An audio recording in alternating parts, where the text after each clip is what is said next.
Yo, what's good, social media? You know what I'm saying? It's your boy Longma. We outside just chilling with Sweat the Critique. Introduce yourself, my boy. Yeah, what's up, everybody? It's Cutter Butter here. Yeah. How you doing, Q? How you doing, man? Please stop. Please stop. Yeah. I'm doing all right, man. I can't complain. I just been, I've been, I just been chilling. I've been trying to get into, do what we do now, do what we doing right now, doing podcasting, trying to get into more audio, you know, trying to buy more audio equipment. Audio equipment is very expensive, but other than that, I've just been chilling, man. How about you? I'm all right, bro. Been trying to stay lit, but it's exhausting out here to be a king. You know what I'm saying? It's crazy. I don't know where this accent coming from. All right. Let me stop. Chat, if you like that, comment that down below. But yeah, I'm just been running around wearing myself thin, but you gotta do what you gotta do. I feel you. Yeah. Shout out to Neil Volpe. There's a talent showcase coming up at Marketplace Bar on the 23rd. Sign up. I'll put a link in the description, or there'll be a link out there for y'all. I don't even know if we'll keep that. Anyway, shout out to Neo Volpe. Shout out to Rock the Diaspora. Shout out to Majesty's Hands. We outside, and we're gonna get into it. Absolutely, man. So today's topic, our first topic rather, is film tropes, or story tropes rather. And a story trope is anything that you'll usually see reoccurring in various stories throughout human history. There's detectives, there's Mary Sue's, damsels in distress, heroes, villains, etc. Like, they're everywhere. And I just wanted to discuss like my favorite tropes, and as well as Cutter wanted to discuss his favorite tropes. Absolutely. All right. This is an interesting topic. Appreciate I like. Well, I didn't know what tropes meant, to be honest with you, but I kind of when I started getting into it, I was like, yeah, this is very interesting. Yeah, man. This is stuff we got to be passionate about because we're storytellers. I'm sorry. I'm really trying to stop doing it. It's good. I'm really trying to stop doing this. From the 90s. So, my first trope is the Faustian bargain. The Faustian bargain is simply signing your life away for some form of power that can come back and bite you in the ass. It was inspired by a real man named Dr. Faust. He was around in the medieval times, probably a great scholar, good at math, probably in between that moment of alchemy and actual science.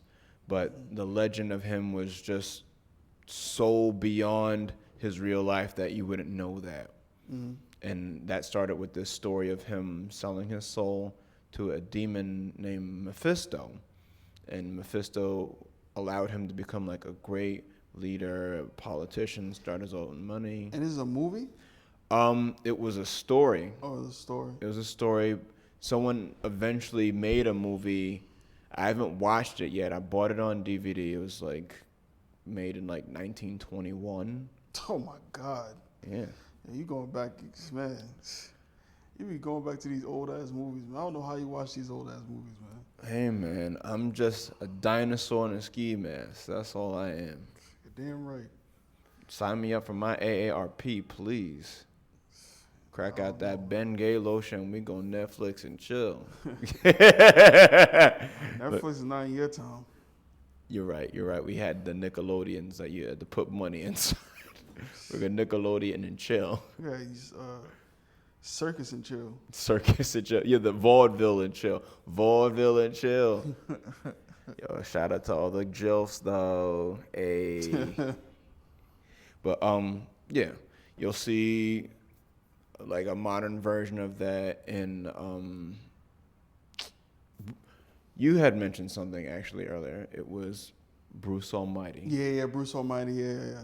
I feel like that goes great with that because you had this character who's like he knows what it's like to be a human and have these humans experiences, and then he meets an actual God, and the God gives him like powers and stuff like that, and he becomes like this person that now everybody needs help. You know what I'm saying? Like so he experiences the basically like the powers of God. And I just thought it was really interesting. It was like a really interesting situation. Like, you know, what you're saying, like, as far as like, what was it, Fausti? His name Yeah, Fausti? Faust. Yeah, I think that's like the best example I can find. Also, Devil's Advocate was like basically like in reverse, you know? And that guy's like a shiesty lawyer and shit like that. So Absolutely. Shiesty Florida lawyers. I'm Florida boys. I hated that ending, by the way. I didn't like the ending of Devil's Advocate. Oh, yeah, when he just wakes up and it was all a dream. Yeah, it was terrible. It was all a dream. Yo, what did you think about Keanu Reeves rapping Biggie Smalls in that movie with Michael B. Jordan? He did that? Yeah. Oh, yeah, I never seen that, and I don't want to see that.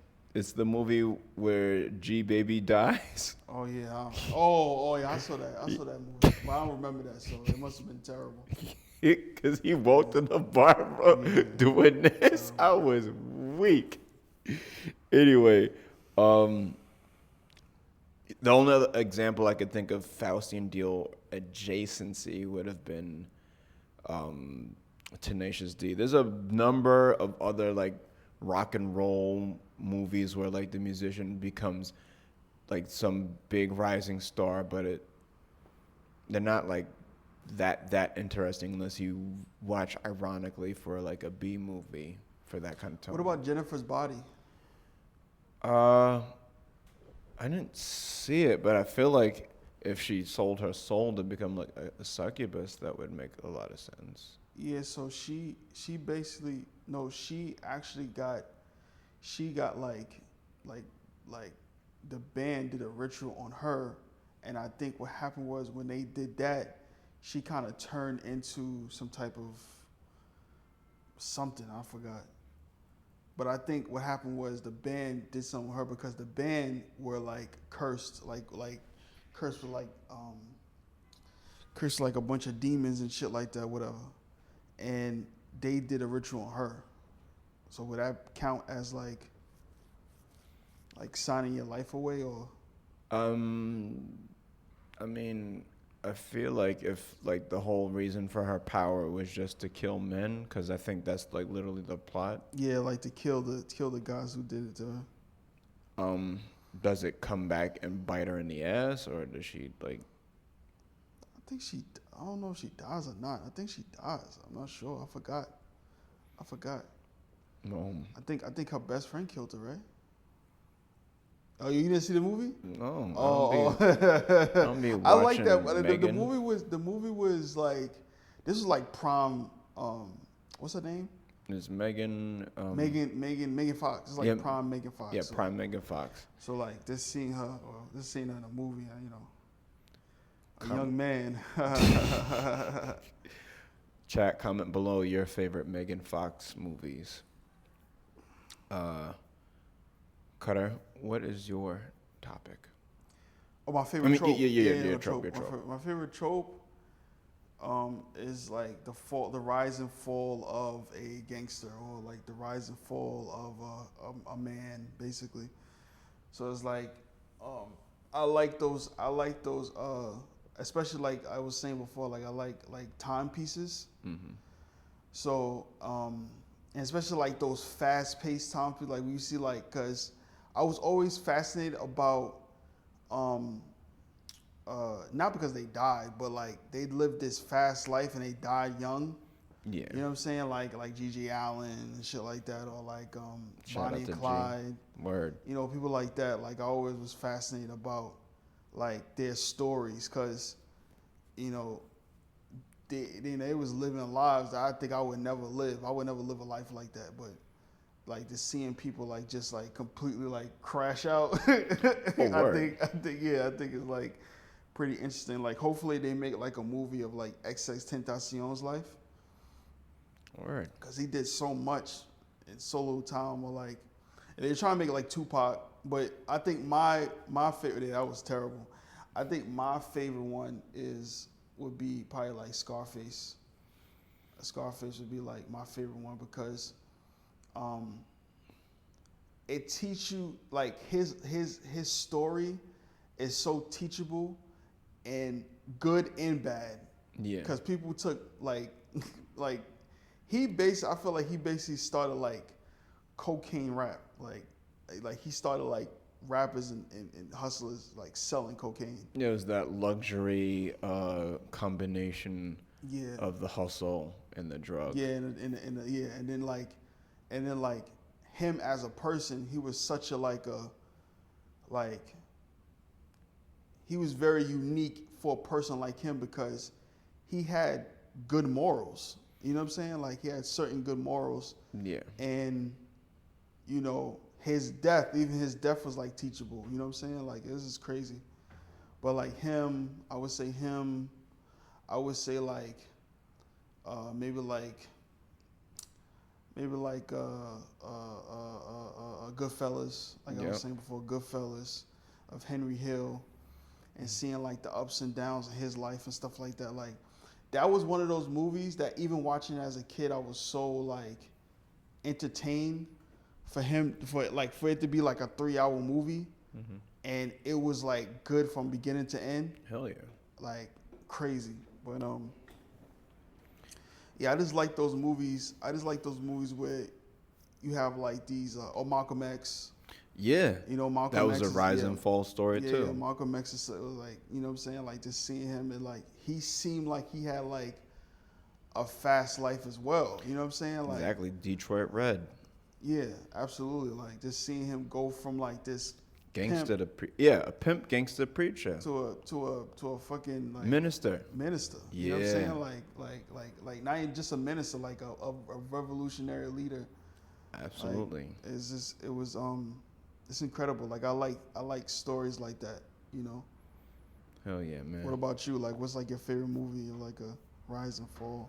I mean, my mother's water broke to fucking to Goodfellas. So shout out to mom, love you.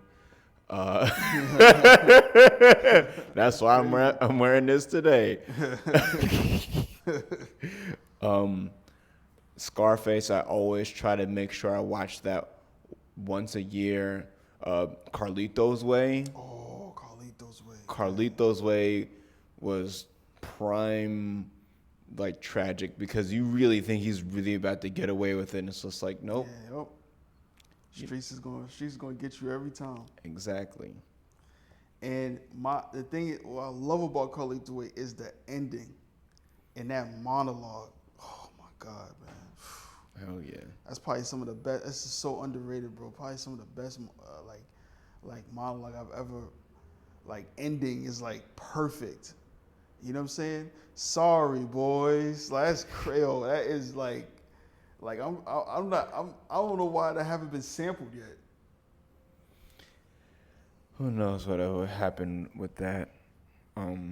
Hopefully some good hip hop artists will do that soon. Like I don't know, Pusha T, Earl Sweatshirt. No. Earl Sweatshirt. I don't think Earl Sweatshirt saw Carlito's Way. I don't think he saw Carlito's Way. I think Pusha T saw Carlito's Way. Oh, of course he did. Yeah, absolutely. Pusha T is Carlito's Way. Carlito? Mr. Ugh himself. That's hilarious. I like Benny Blanco I like Benny Blanco too character. Yeah. Absolutely. His girl was fine, bro. Mm-hmm. She was fine, caked bro. up. She was pretty too. She wasn't caked up. I don't think she was very skinny, but she just had a pretty face, like really pretty face. Yo, shout out to the non-caked up young women and old women out there, non-sexually and sexually. Hilarious. the next the next trope is the loner. The loner is the badass outcast who needs nobody. There's several different kinds of loners. There's the lone wanderer, the nameless badass drifter that unifies different stories. So this person just goes from A, B, C, D, interacting with various different people, and just having them as the companion of like the week. It's very episodic. I guess like Fistful of Dollars or Yo Jimbo would be the most immediate you can think of when that kind of character where he's the person that ties all these different stories together. He or she or they. Next is the lone traveler, not to be confused with the wanderer. The lone traveler has a purpose for being on the go and a personal arc who has better chances with companions. This person would be like the Mandalorian. This person has like goals. They have a destination they have to be at. They have objectives that they need to complete before they get to like Z. From there, we have the work alone by preference character who learns teamwork as they get paired with others while navigating their varying levels of loneliness. That would be basically like Batman, technically. And I only say technically because, we always see him paired up with, other grown men in tights. What about Pootie Tang? Pootie Tang is definitely... I think Pootie Tang would be the first one. I mean, he has an The arc. Wanderer, No. right? The Loner Wanderer, right? He would be the traveler because Pootie Tang has an arc, I think. I forgot what the arc was, but like... Pootie Tang has an arc? The arc comes about, I guess, when he sees his dad again as the corn, because that's when he like finally gets it. For real? I thought he had his father died, and He got the decided where the basically had the belt, where the belt in the family, like he had the belt, like. Yeah, I think he had to learn that it wasn't so much about the belt; it was just him. But Yeah. I forgot. But he never. But the thing is, like with Pootie Tang, he never like had like. He was kind of like a loner, but he wasn't really like. He didn't really care who was around him. Oh yeah, and of course they wrote it very differently because it's like a wandering comedic character at the same time. So you can only do so much with that kind of trope. Yeah. And that kind of genre, especially for that period of comedy. I think Pootie Tang will whoop Batman.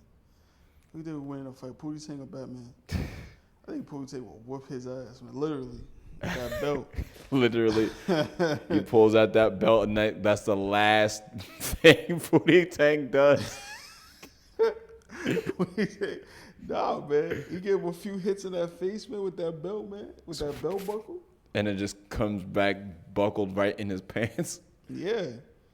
You know that move in Street Fighter when you keep jabbing him? Yes. Yeah, he could do that with the belt.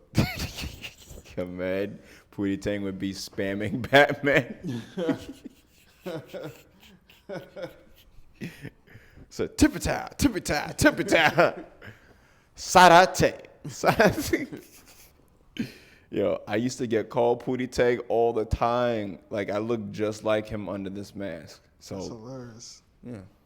Google Pootie Tang, and then you'll get a sense of what I look like. The next part of the loners is the acting alone it's someone who makes loneliness their identity, even when they're in a group, and that's because they're sheltering like insecurities, Mm-hmm. and that's very much a real thing. A lot of people love to think they're a badass loner, and it's really they're just dealing with their own shit, and they don't know how to talk to people about it. Would you consider like Woody Harrelson character in Zombieland like that? Uh, yeah. I mean, like, it's obviously way darker and tragic because it's like, okay, you're living through the end of humanity. Yeah. But I could definitely see him as like a very, very stretched out version of that because of circumstances specifically. Um, there is the self-loathing loner. There are complicated outcasts that believes that they need to be alone. For example, the Incredible Hulk. Um, what was your favorite Incredible? Who was your favorite Incredible Hulk? See, I like Eric Bana Incredible Hulk because I was a kid, Yeah, and I gave Edward Norton Incredible Hulk a chance. Of course, it was pretty like the movie was pretty bad, yeah, but I like Edward Norton as the Hulk. I thought he was okay. Like I would love to see him as an episode. So it was between those two. The new Hulk with the Marvel, I don't. Mark The Ruffalo. Avengers, yeah. I'm not. I'm not attached to it because when he became the Hulk, I was already like older. No, I get that. Also, like, I think something happened specifically with Edward Norton's Hulk Yeah. and Universal, who owns Hulk's character rights. So they're not gonna be able to tell his story properly or any of his stories properly. So they just said, just make him a side character. Yeah, and his name is and the actor name is Mark Ruffalo. Yep, Mark That sound like Ruffalo. that sound like a, like that sound like you about to throw up. Like, you know you about to throw up. He's like Mark Ruffalo. Like he's just throw up like that. Yo, damn man, you didn't like Mark Ruffalo in the I just Zodiac? don't like his name. Like, Okay, I don't like his name. I was about to say, I'm like, I damn. never really. I don't know. I don't know Mark Ruffalo's like acting history. It's like kind of like Luke Ferrigno. You know what Yeah. I'm saying? Like that shit. It sounds disgusting. Like the name sounds like you like really bad. I love how we went from the OG Hulk to the new generation Hulk. Yeah, their names sound disgusting, bro. That's what, maybe they meant to be Hulk. I guess I don't know. Week.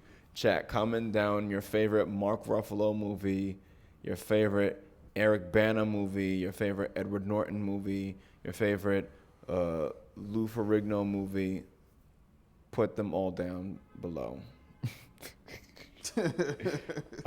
Weak. I enjoyed Edward Norton's Hulk. You know, niggas is swinging it out in Harlem, across the street from the Apollo. That was Yeah, crazy. Yeah, absolutely. Yeah, it That was was crazy. crazy.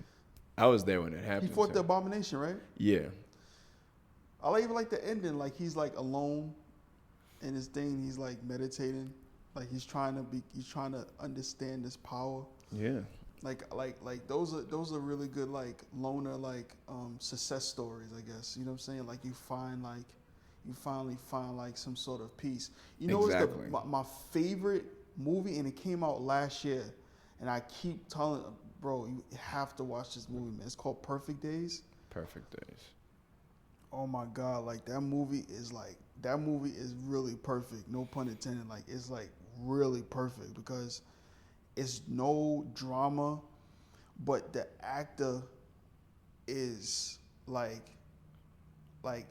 this is like his expressions and um you can see that he's been through a lot of drama and trauma in the past, Yeah, and man, like or like just like the thought of like basically like leaving all of that behind, because I think he's like, well, I'm not gonna give you the story, but like leaving all that behind and just like finally finding some type of peace within.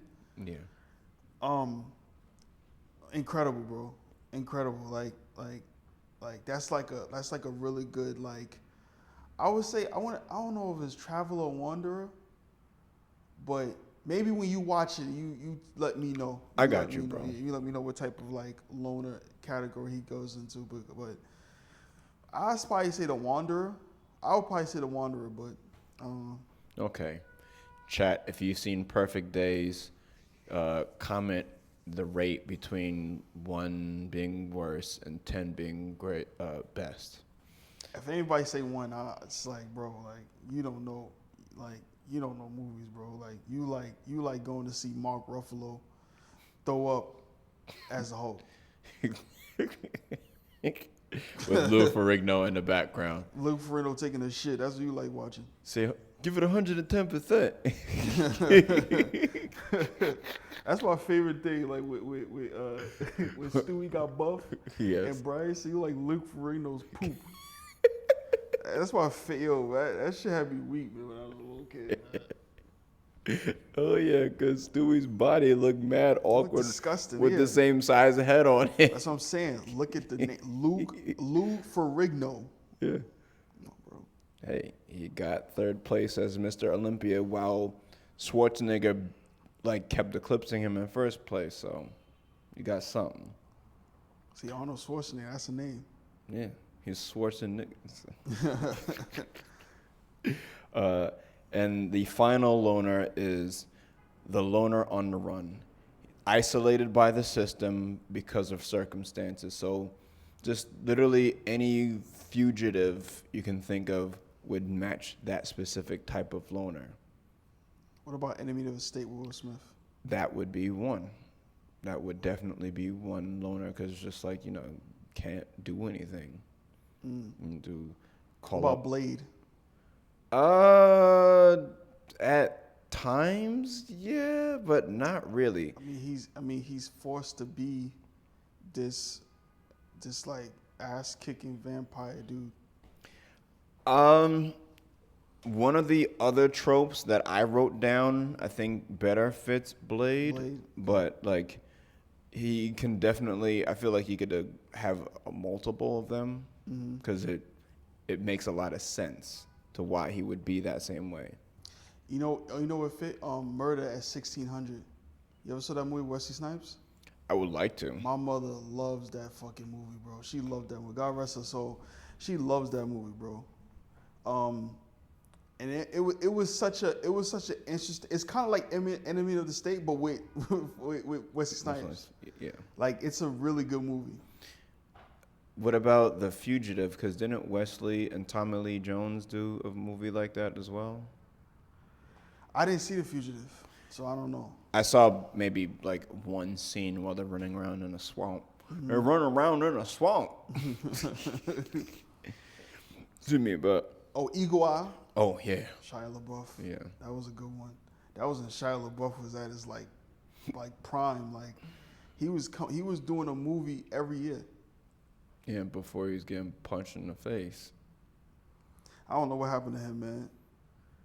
Ever since he did that And you started rapping that guy's rap. No, when he was doing those live streams. Oh yeah. Yeah, oh my God. And then someone found where the flag was thing and they took it down and put an American flag.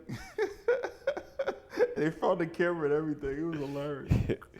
That was mad funny. That was the weirdest thing. Like, I bet you can't find me. And niggas Googled, they basically doxed him outside. Yeah. They did some crazy shit. Like they was looking at the constellation or some shit like that. They was doing some crazy shit. I know. They really found you, Shia. Yeah. Damn, Shia. And that was the subject because like the Pepe memes was like on fire, and then like the QAnon, like all of them, yeah. 4chan was like a huge thing. Hell yeah. And that's when they weren't out here making the most insane things happen. I mean, bro, that was fucking a bunch of racist, ultra white nationalists. Yeah, I mean, it was pretty crazy. Yeah. It was just crazy online. They can't really do much online, so they just say a bunch of like racist shit. But yeah, they were crazy, bro. A lot of them probably was at January 6th. Of course. Yeah. fucking, what was it? The QAnon shaman. I'm pretty sure that dude was all over 4chan. Anyway, I'm done with the loner trope, so your turn. That was a good one. That was a good one. Thank you. That was a good one. I think for me, if I just put like off the top of my head, besides like the biopics, I like for me because I'm writing like I like writing. I would just say for me personally, like my writing, like what I like to write. Yeah. I like writing stories where the person is like completely deteriorated. Like what do you call that? Like what do you call that type of like right? It's like it's no really like it's more reality than like some type of like success story. So they're basically far gone, like in the Like they're not far gone yet. Like sometimes they're like pretty like or they're unhinged. but then they become like unhinged as they go. I have like this movie that I want to make called Coon Mouth, and the woman is kind of like that. Like the woman is kind of like, you know, it's basically about like the women now with this generation. And when I make it, hopefully when I make it, like when people actually like read it and see it. What was it? Oh, I knew you was doing something. No, I'm just making a gesture. You keep talking. like hopefully like when I hope I don't like people don't take me as like some type of massage. Exactly why I'm doing this. It's like, No. I see the thing is like I don't. That doesn't really matter to me. I just want people to actually watch the movie. You know what I'm saying? Like you watch and see what I'm talking about. Like me personally, I don't feel like I'm a type of person that does like a bunch of like cliche. Like I'm part of like some red pill. Like I'm Alex. Shout out to Alex. Yeah. I'm some type of that person. Like I don't think I'm. I don't think I'm that person. I don't know. I don't know how people perceive me, but I think. But yeah, I just like that. Like I like seeing the real because I feel like I'd rather see reality on screen than like someone like getting better or getting this like because I don't think that happens all the time. I get that. You know. Absolutely. So like a movie like that, like I said, like Taxi Driver would be something like that. Like Killers of the Flower Moon. I think that's the perfect example. Killers of the Flower Moon is probably the perfect example because, like, just seeing, just like the complexity of that relationship, and seeing a person who's trying to kill his partner, but also it's like a beautiful tragic love story. You know what I'm saying? Like, absolutely. Yeah, like this dude is slowly killing his wife, and I don't know if he's too stupid to realize it, or he's like, I don't know. You know what I'm saying? Like it's like what like and that was confusing about that movie because at first like I was like, is this dude like what's going on here? Like, is he like slow or something? Or they try the way Scorsese did it. They try to make you sympathize with him, instead of you just take it as reality as he's still not indigenous, so he's going to have a privilege at this point in time. So why not just take his wife's money and land and just be done? Yeah. But then when he tortured I think it was like the lawyer, I was like, yeah, this dude's a piece of shit, bro. Yeah. Like I want to watch it again. I was like, yeah, this dude's a piece of shit. But yeah, I kind of like movies like that because that's real. You know what I'm saying? Like that's reality. It's not no, you know, it's not Hitch. You know what I'm saying? Like it's not. It's like that's basically reality for a lot of people. Also I could say Wolf of Wall Street. I could say Wolf of Wall Street in a sense. Yeah. You know, things didn't get better. Like It's like kind of like the story of the boy that who flew too close to the sun, yeah, and his wings burn, and they melt, and he falls and drowns. yeah. It's kind of like that. Yeah. I could definitely see that. So Shout out to that little nigga. hilarious. Comment it down because I'm not gonna edit that in here. Well, I'm gonna add to that specific point. I think that specific genre, or what could be blanketed as that, is called grimdark. This is another trope, by the way. Grimdark is dark, gory, and morally ambiguous vibes throughout the story. Mm-hmm. There are no heroes. There's no happy endings. Mm-hmm. And again, the gray morality is like that sense of realism where, you know, you don't necessarily do good things because you're a good person, and you don't do bad things because you're a bad person. Yeah. You just do what makes sense to you in the moment, and kind of hope for the best. And sometimes you get away with it, sometimes you don't. But You know what's the perfect example of that? What? The Sopranos. I can see that. Perfect example, man, because you have this character where he's kind of like, I think he was like the first like well, I don't know as far as like TV shows. I think he was the first anti-hero. I'm not sure, like, as far as like TV shows. Yeah. But like, it's like you said, it's like it's basically like this nature, like you seeing like these like animals just like in nature, and like they're doing whatever they can to survive as long as they can, you know. Absolutely. And sometimes a whole family get killed. Sometimes one person get killed. Sometimes the leader get killed. Unfortunately, you know, I don't know. I'm pretty sure everybody watched Sopranos at the time. You know that he dies. Yeah. But like, he's just such a, like, you just see watching him make like these like crazy decisions, and he's a very smart leader too, like making like real powerful decisions, but also like he's kind of alone in a way too.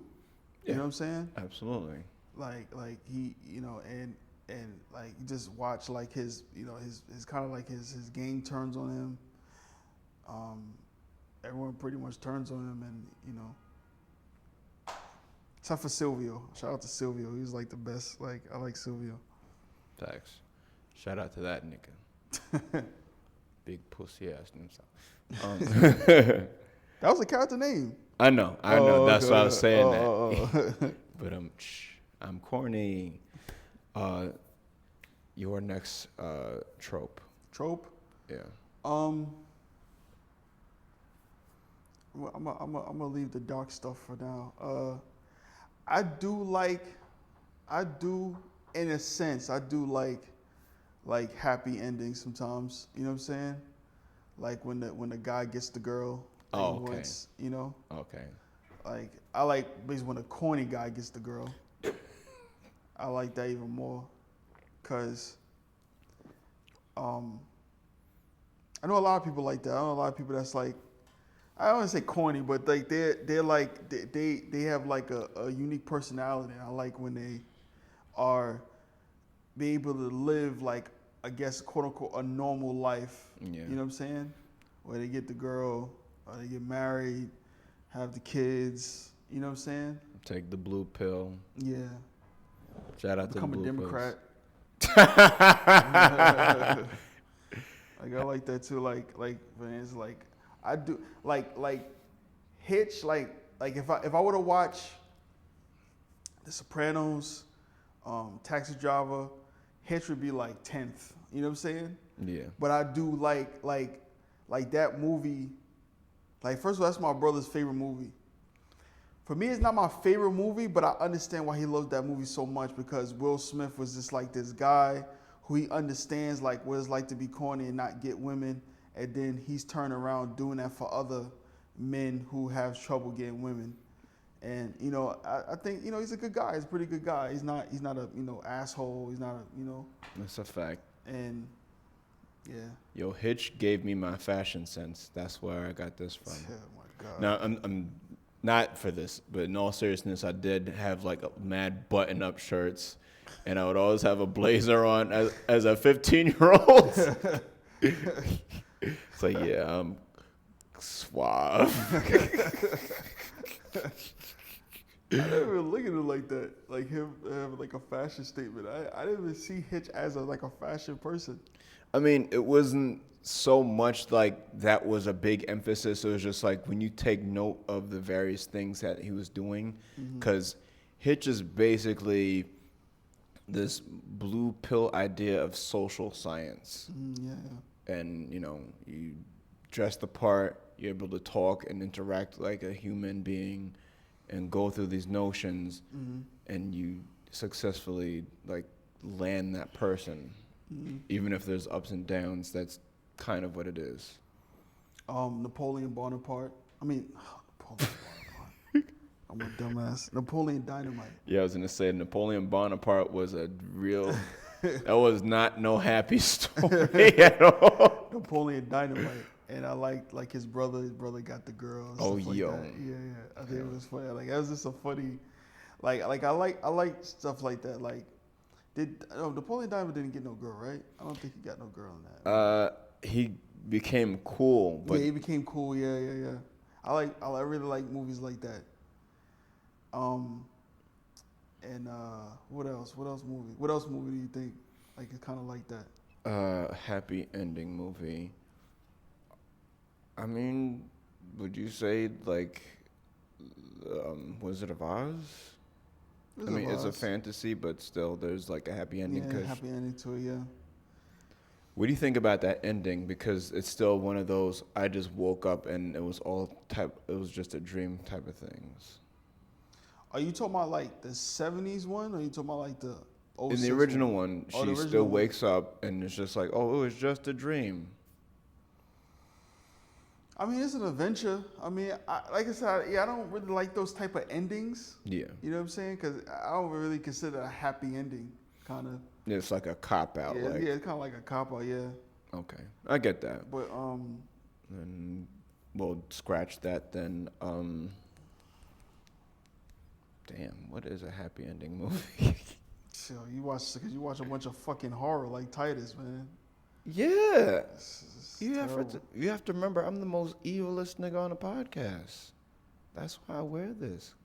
Some people would say I'm the most evil, but Oh, no, you just be saying fucked up things as a joke. I be saying fucked up things for real. Let me stop. End up on America's Most Wanted.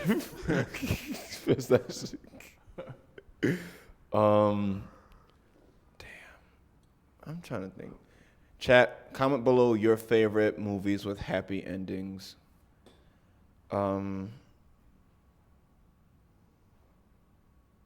Maybe Spider-Man 2. Spider-Man 2, yeah. Or even Shrek, the first Shrek. Oh, Shrek, yeah, absolutely. Yes. Yeah, Shrek. Yeah. I like Shawshank Redemption ending. I think it's a happy ending. Yeah, he crawled through the doo-doo and got out of jail. Yeah, man. He saw his friend, had money, Yeah. found him on an island. He was like, Morgan Freeman, you're my friend.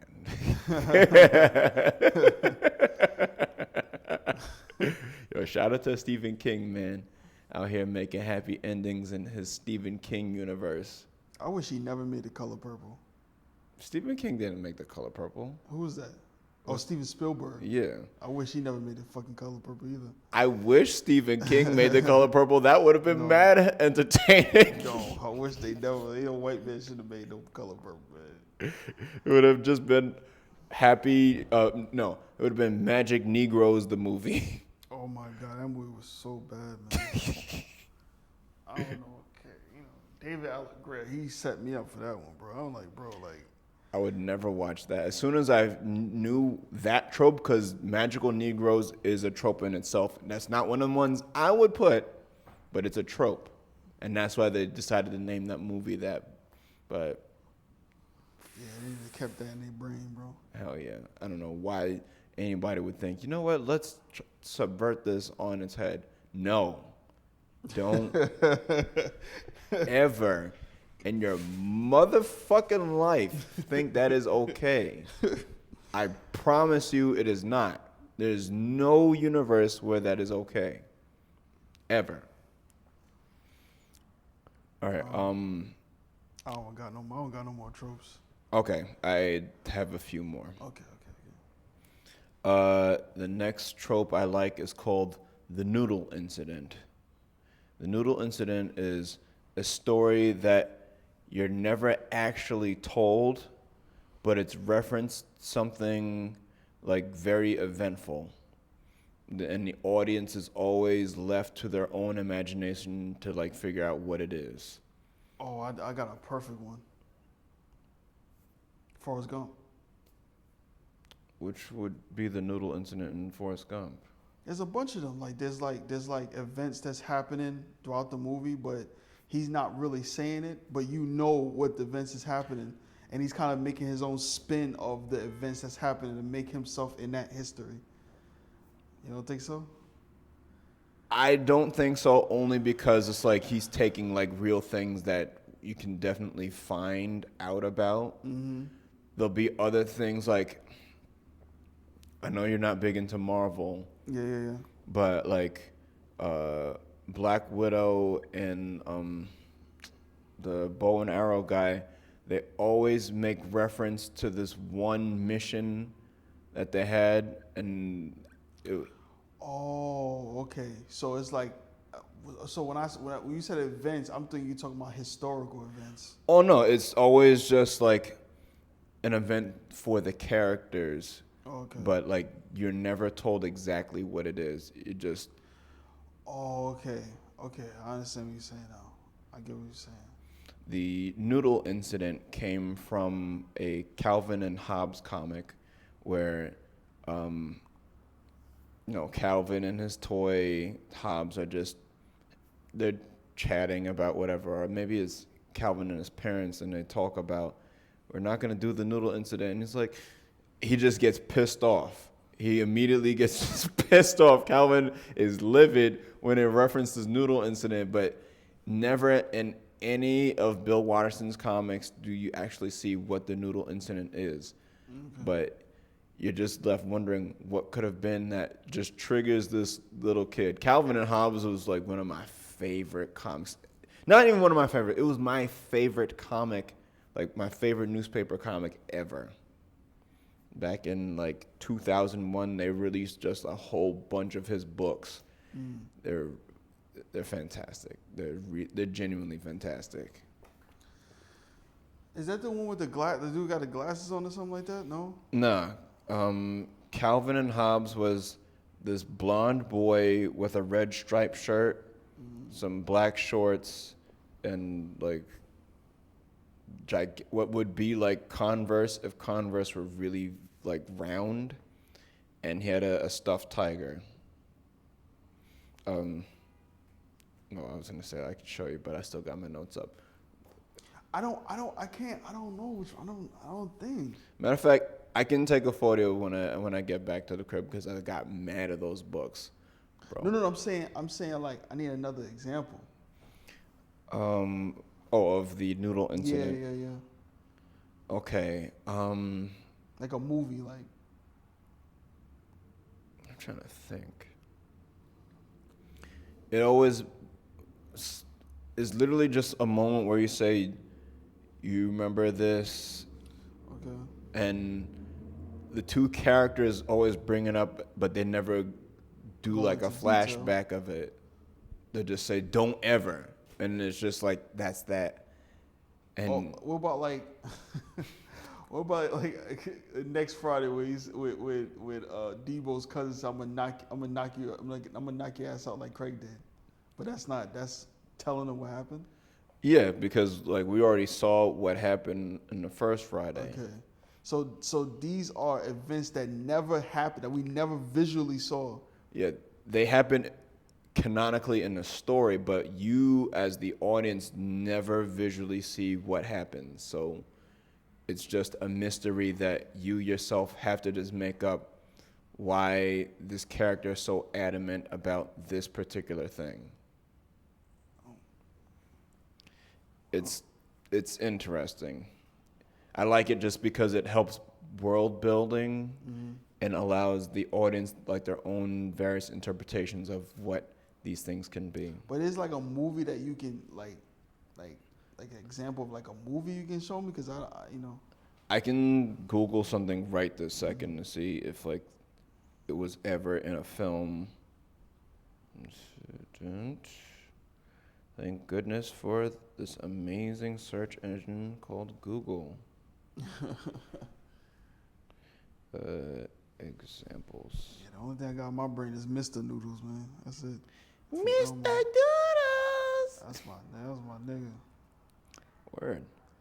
I remember the first time I heard him in a talking role, I was like, what the hell? I was like, what the hell? Like, I'm actually seeing him act. Like, it's crazy. Like, The only time I remember seeing him act was, I think, Jurassic Park 3. oh, I didn't even know he was in Jurassic Park. I'm talking about this is like 2011. Like, he did some type of, he did like this is like recent. Like, it's like he has like a recent role. I don't know that. I thought he died not that long after that. Mr. Noodles died? Yeah, I think he had like pancreatic cancer. The original one, they might have gotten another one. Okay, let's see. Mr. Noodles, the one that was in the Be Happy video. The Be Happy video? Yeah. Don't worry. Be happy. I think so. I forgot. I didn't even watch it. Did you watch? Oh, okay. Hold on. Hold my fan. Bill Irwin. You talking about this to Mr. Noodles? Let me see it. I don't have my glasses. Nah, that's not him. It was this guy with like a red hair. Like he was basically like a red-headed Charlie Chaplin. You talking about that old ass Mr. Noodles, man? I ain't talking about him, man. Bro, I'm old. That's Nigga the old only as Mr. fuck, Noodles man. I Nobody respect. talking about this. You talking about this nigga? Yeah. Get the fuck out of here, man. Bro, that was the OG Mr. Noodles. Chat, Nah, comment that nigga down was your face. That nigga was no, that was Mr. Noodles' brother. Mr. Noodles' brother. Yeah. That wasn't Mr. Noodles. That was his brother. I could have swore he had a Mr. Noodles. I'm lost. Okay. All right. The Lion King. They seem to have one. How Simba and Nala managed to get rid of Zazu before heading for the elephant graveyard qualified as such, with the only thing known that is apparently involved getting a rhinoceros to sit on Zazu. Okay. I wouldn't even catch that because I ain't watched the Lion King. Same. I ain't watched the Lion. Well, I saw it when I was younger in the movie theaters, but I was like way too young. Yeah, I might watch that tonight just because, bro. I could read aloud a few of the movie titles. No, I get it. I get the gist. I get the gist of it. Okay. Yeah.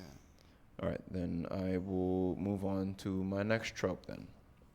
My next trope is the greatest fear. The greatest fear is a character development story where the protagonist confronts their fear and overcomes their fear.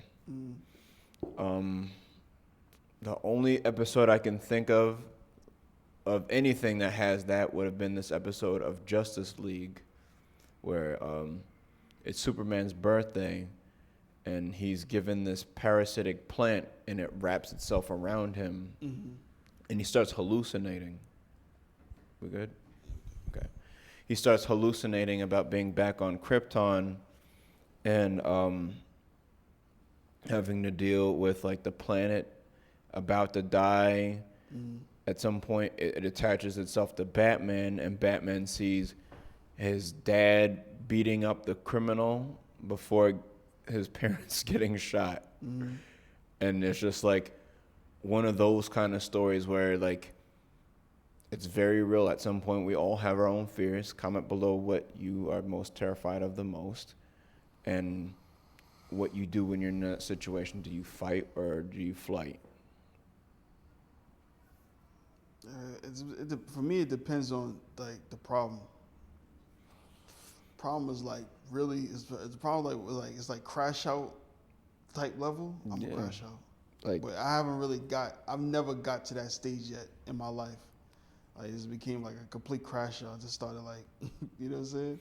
yeah. But you know a movie that is, it's not my biggest fear, but I think it's like comically stupid. It's Smiles 2. You ever saw Smile 2? I didn't see the second one. I only saw the first one, but I can only imagine. Bro, that shit was terrible, bro. And then like I was so tight because like for the past few days, since I've been watching that shit, bro, like I've been trying to go to sleep, and all I could think about like when I open my eyes and seeing someone fucking smiling at me, man, that shit pissing me off, man. Pissing me off, bro. I'm tired of that shit, man. Oh my god, you see like that? That Chat. shit is dumb. He only just looked at me with doing that. And the thing is like we keep in my mind is like that car scene, man, where like she's like damn, she's she's about she's in a car with the girl, Yeah. but then she gets a phone call from the girl. So like now she's like I'm in a fucking in a mind trick now, and the girl while she's driving is smiling like this. Like it's so stupid, bro. Dumb. I get that. There was one of the, I guess, hulkier Nightmare on Elm Street films. Excuse me. Like, there was this girl that was extremely afraid of bugs. She loved working out, and she was terrified of bugs. And Freddy just turned her into a cockroach. And he had the roach motel. He squished that shit. It just mad green juice popped out, and he killed her. But it was not that she overcame it, because obviously she died. But it's basically her greatest fear just coming right into reality. That's terrible. You turned into something that you hate. Yeah. Yo, shout out to the Nightmare on Elm Street series, man. I hate to turn into a white woman. Yo, white women are fucking scary, bro. Yeah. Snow bunnies are scary as fuck, my nigga. I see one walking down the street. I walk across the other street. Be clutching. What is your greatest fear? I think my greatest fear would be to find out that I didn't have a purpose, and I just was a waste of space, and I wasn't able to, change the various existences that I come across for the better. That would be my greatest fear. I wouldn't want to just exist for just because that just leaves so much room for anything to happen to you or you to become anything. And I don't want to just become anything. I want to be successful and happy. So that was always it, Most people are afraid of death. Some people are afraid of, slow, agonizing pain. I'm afraid to be a burden. So you're afraid to be a bird? I'm afraid to be a burden. Oh, burden. I think you said burden. A Yo, burden. just ruined my whole deep moment. Sorry about that. It's cool. It was perfect timing. All right. And I always, yo, bro. I always have this nightmare, man. Like where I'm like this big, fat person, like really big, yeah. and like I can hardly talk, and I'm basically paralyzed, and I can't breathe. Oh, Like I can't like that's like maybe like my greatest fear. Like I can't fucking breathe, man. I can't breathe. I can't talk, and I'm basically like you said, like useless. absolutely. That's like I feel like that's like the most agonies of pains that you can possibly go through. Hell yeah. Like I have nightmares about that. Hell yeah, that is awful. Yeah, it's terrible. I forgot the name of this movie, but there was one movie. It was basically an anti-war film where this guy goes to war. Uh, he goes blind. He's deaf. Um, he becomes mute, and all he can do is think in his head. And he's just thinking about like the constant agony of not knowing if he's alive or dead, because Yeah. he's basically dead. And then he realizes he can communicate in Morse code by clicking his tongue in his mouth, and I think he communicates the word "kill me" by clicking his mouth, clicking his tongue in Morse code. It's fucking crazy. That's very scary. It is. They That's use very scary. part of the footage for that in a music video by Metallica called "One." If I can find it, because I watched it once before, I'll send it to you. Oh man, I don't what that sounds horrifying. It is. And my final trope is the anti-hero. Did mention that before, but it's a very watered. It's a watery definition to figure that out. The anti-hero is an unheroic hero, or a hero that lacks heroic qualities, and there's like a Venn diagram to establish what that would look like, and that is measuring the methods versus the motive, as well as the action and the attitude. Does this person do, you know, like how would he solve the trolley problem? Would he kill like the 5 people to save somebody, or would he kill the one person? Is he a good person, but he's just grumpy and annoying and curses, spits on children or something like that? Would a Punisher be an anti-hero? Absolutely. Absolutely. Punisher. Spawn. Yeah.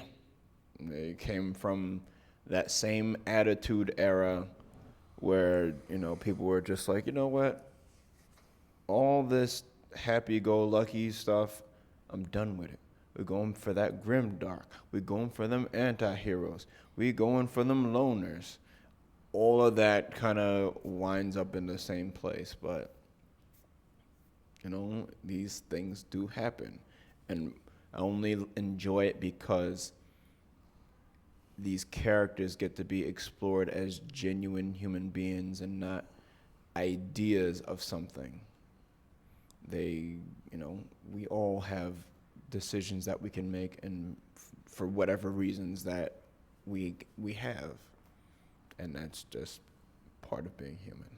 Afro Samurai is probably my favorite kind of like anti-hero. He's one of my favorites. I love I don't know if it was a movie. Was it a movie?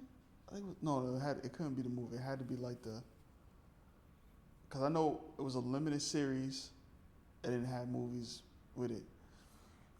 Did you see Afro Samurai? I should have. I didn't. Oh my god. I'll do it. You gotta get your black card revoked now, man. I didn't see the Afro Samurai, man. Comment Longma L in the chat. Yeah. Spam it. Spam it. Yes. Spam Longma L. A long L. A long L. L-O-N-G-M-L. A long L, ma. L-O-N-G-M-A. Yeah,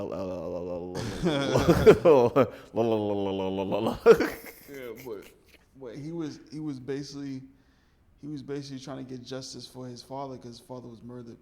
Right. Like his father, nigga watched his father get his head cut off right in front of his face. Yeah. You know how traumatizing that is. Of course. And he just become like, and then like just throughout the year, like it was such a beautiful. It's a great story. It's a great fucking story, man. And then like he's battling like his friend. I don't want to give you the story, man, but it's just like it's such a great fucking story, man. Such a great story. Okay. I like the movies and I like the limited series and everything. I think this character may qualify, depending on whom you ask. Samuel Jackson is Jules in Pulp Fiction. Oh, yeah.